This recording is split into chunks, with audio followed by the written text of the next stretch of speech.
Hi guys, I'm Amanda Joyce. And I'm Devin Hayes. And today's topic is why consistency is key in marketing. Welcome to Trade Secrets, where we demystify digital marketing to help contractors get the most bang for their marketing bucks. This is for you if you're a contractor looking for actionable marketing insights. Learn from home services industry experts to elevate your business through simplified marketing strategies. Let's dive into today's trade secret. Brand consistency and consistency in your marketing builds trust with your target customers and search engines alike. Yeah, so there's two sides to this podcast today, right? Like there's consistency in your brand, and then there's consistency in the things that you're doing for marketing. Like, do you send out a newsletter once a month? Do you post on Facebook like once a week? Whatever your current strategy is, or if there's no strategy or no plan, whatever it is you're doing, what we're talking about here today is kind of the consistency in both of those dimensions of marketing and why it matters, why it's important. Exactly. I mean, we've all been to that website where you're vetting out some local business in your community, and then you go check out their blog and you're like, oh, they blogged a lot in 2018 and they haven't posted anything since. And it kind of throws you for a loop and it's confusing. And at the end of the day, if you're trying to build a consistent brand, that's not what you want to do. Yeah, exactly. You want to have the same logo across all platforms. You know, sometimes you've got like an old Yelp profile out there with an old logo or an old web address, but the same phone number was as your current business.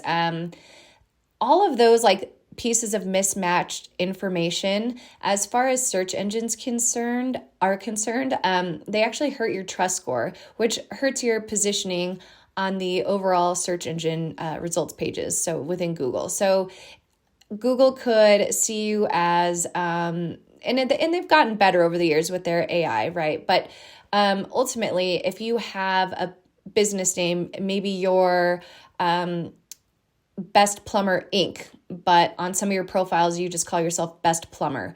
And sometimes you capitalize Inc., and sometimes you don't. And again, sometimes it's not even there. Maybe same thing with your address. Do you spell out avenue? Do you abbreviate it? All of those inconsistencies in your profile actually have a negative impact on your ranking within Google. So being consistent across the board, whatever it is you choose to do is fine. Do you want to abbreviate? Do you want to spell it out? Just make sure it's the same on every single social media profile, every citation on your website, and make sure it's in the footer of your website exactly how it appears on your Google business profile. Is probably the easiest way to update.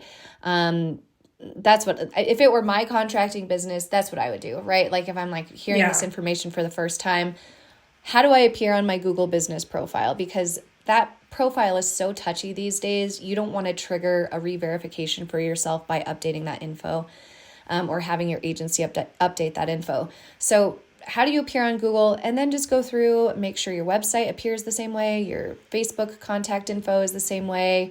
For those of you who, I don't know if you've invested in SEO, but a lot of times what we do is we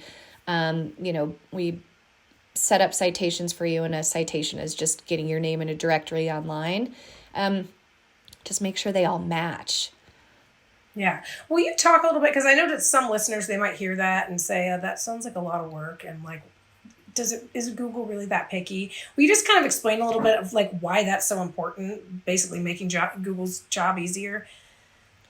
Yeah, so it used to be, and again, like with AI, it's changed, right? But it used to see you as two separate businesses. So if you are going, by one name and one address, and then you have the same name but a different address, it can view it as like a separate location or a completely separate business, depending on what isn't aligning and what isn't consistent with where it first appears.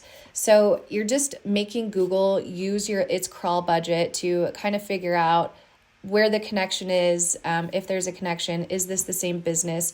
When you only have so much time for Google to serve results to a user who's looking for you. So making it easier for them makes it better for you, pretty much. And it doesn't have to be a lot of work. There's tools out there. There's different websites. There's one called Bright Local, one called White Spark, where you can submit what your address should be, and you can pay for as many as you want, 75 citations or something, and they will go through and they will get rid of duplicates and they'll make corrections. There's another product out there that's a bit more expensive per month called Yext, and it does the same thing, and that back end of that platform is great because you can make all the updates there, and it pushes it out to everyone without like an additional fee. So there's ways to do it pretty easily, without having to manually go through to like 100 different sites and get your info updated. So Yeah, that's absolutely. kind of what, yeah. So that's what we're talking about when we're, talking about, consistency and like your NAP or name, address, phone number info.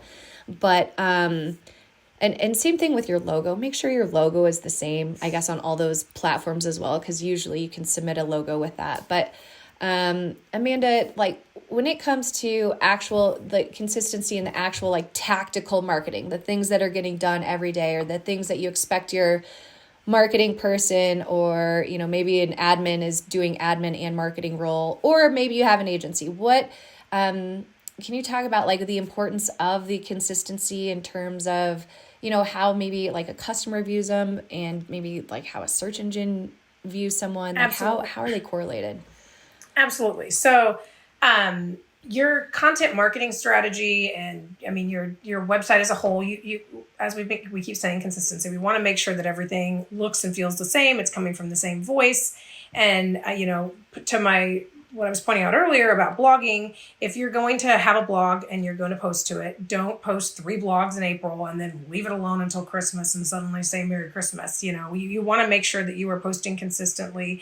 That gives your visitors and the people that are following you something to kind of, they know what they're going to expect from you. It's also it's having a consistent cadence with Google. So as they're crawling your website, they're consistently having more and more content that they can crawl, that they can then show in the search engines results pages. So it's really important to have that consistency with your marketing. It also keeps you from kind of wanting to pull your hair out internally. You want to sit down as a team and say, what's our marketing going to look like for the next quarter, the next year, and have that consistency.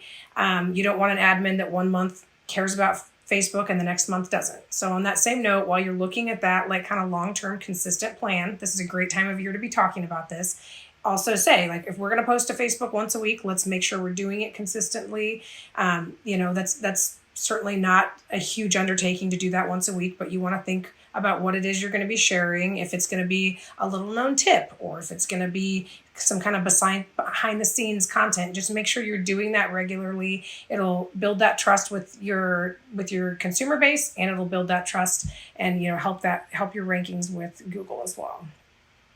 I don't know if that was and then it has an impact on your and so as far as Google is concerned, right, the freshness of your content on your website, it plays a role in your positioning. How often you're updating content on your site, that's important, right?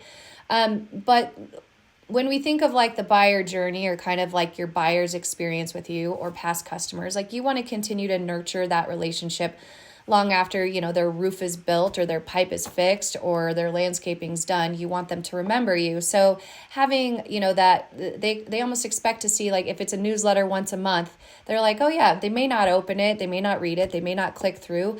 Who cares? The point is that they're like, it's that top of mind awareness, right? You're just saying, oh hey, we're here, oh hey, we're here. Yeah. Oh hey, remember us, without being in their face. And so that when they do get a roof leak or a pipe leak, or they want to put a new pond in the backyard, absolutely, then they remember you. You're right there. Maybe your newsletter hits. You don't want to deliver a service and then disappear completely, because then you're leaving it wide open for your competitors to come in and swoop in and take Absolutely. and then be the first call because they got a postcard, or they got a newsletter, or they saw a Facebook post or a video, whatever it is. And so so just consistently posting or sending a newsletter, these things they also help your customer journey too. So that's where we there's like a healthy mix. And we know good and well, we have a lot of roofing contractors as clients at Elevation Marketing, and we know good and well that not a lot of people are going to engage with and share some of the blog content for a roofing client, right? But if you think of your brand and, you think of your buyer, whether they're at the top of the funnel or at the bottom, and at the top of the funnel, they're like thinking about a new roof, maybe looking at new roof colors, and every time they're searching the topic, your company name comes up over and over and over. You're building trust every time with that content. So consistently posting gives you more topics, gives you a better reach on hitting those buyers that are maybe at the top of the funnel. And then your content, you can tailor that down to emergency roof leak, you have that page on your website that is catered specifically to that buyer in that moment who needs you right then. And then, so again, it's just, you have the trust because you've consistently, been part of their journey all along. Maybe you're pinging them on email. Maybe you have, I don't know, a direct mailer you do every quarter, whatever it might be. It's just keeping them aware of you, not forgetting about your customers once they've left your doorstep. And that's part of branding and that brand consistency and, customer relationship nurturing. Absolutely. Let's see here. And, let's see, I was trying to look at some of these metrics, because trying to drive this point home, it's not, this isn't really a sexy topic, right? There's no great takeaways other than understanding why the consistency is important for the brand, why it's important for search engines, why it's important for your customers. And I think these things are all, you guys know this, right? You guys know you should be doing this. A lot of contractors, there's a huge space for business coaching in this world. And you probably heard the same thing over and over again. And we just wanted to give like a little bit of background as to, why it matters, why it's important, and how it can have, a long-term impact on your brand, your customers, and your digital visibility. Absolutely. And kind of going back to the tactical stuff we were talking about in the beginning, that's one of the very first things we do anytime we take on a new SEO client. We create a long-term marketing plan, and that's consistent through our entire partnership with them. But before we do anything, we go out and make sure that they look the same across the web, that their brand colors look the same on their website as they look on their social headers, and that all of their, that their address is the same across the web. That's just an easy win that you can have as a business owner, even if you're not paying anyone to do your marketing right now, and you're like, where do I even start to like make a tiny dent in my search rankings and in my customer experience and the customer experience I'm offering people on the web. It's just an easy tactical win that you can take away today. And, whether it's you or your admin or your spouse that's managing it, they could go start chipping away at this and make sure that you're being that consistent brand voice that people can rely on in your market. And hopefully when the time comes and they're ready to make that big decision, you're going to be the natural answer to their problems. Yeah, absolutely. So, today's takeaway is, brand consistency for both your customers and in your marketing tactics. They build trust, and trust is, how you're going to get those conversions and how you're going to grow your business. So consistency is key. Do it across the board. Boom. Bada boom, bada bing. Yeah, thank you so much for listening. Questions, comments, suggestions, we're here for it all. We love your feedback, so let us know, and we'll see you guys next time. Thank you. Thanks, guys. That was today's trade secret. Thanks for listening. Did you find this helpful? We're just getting started. Subscribe and don't miss our next reveal. Until next time.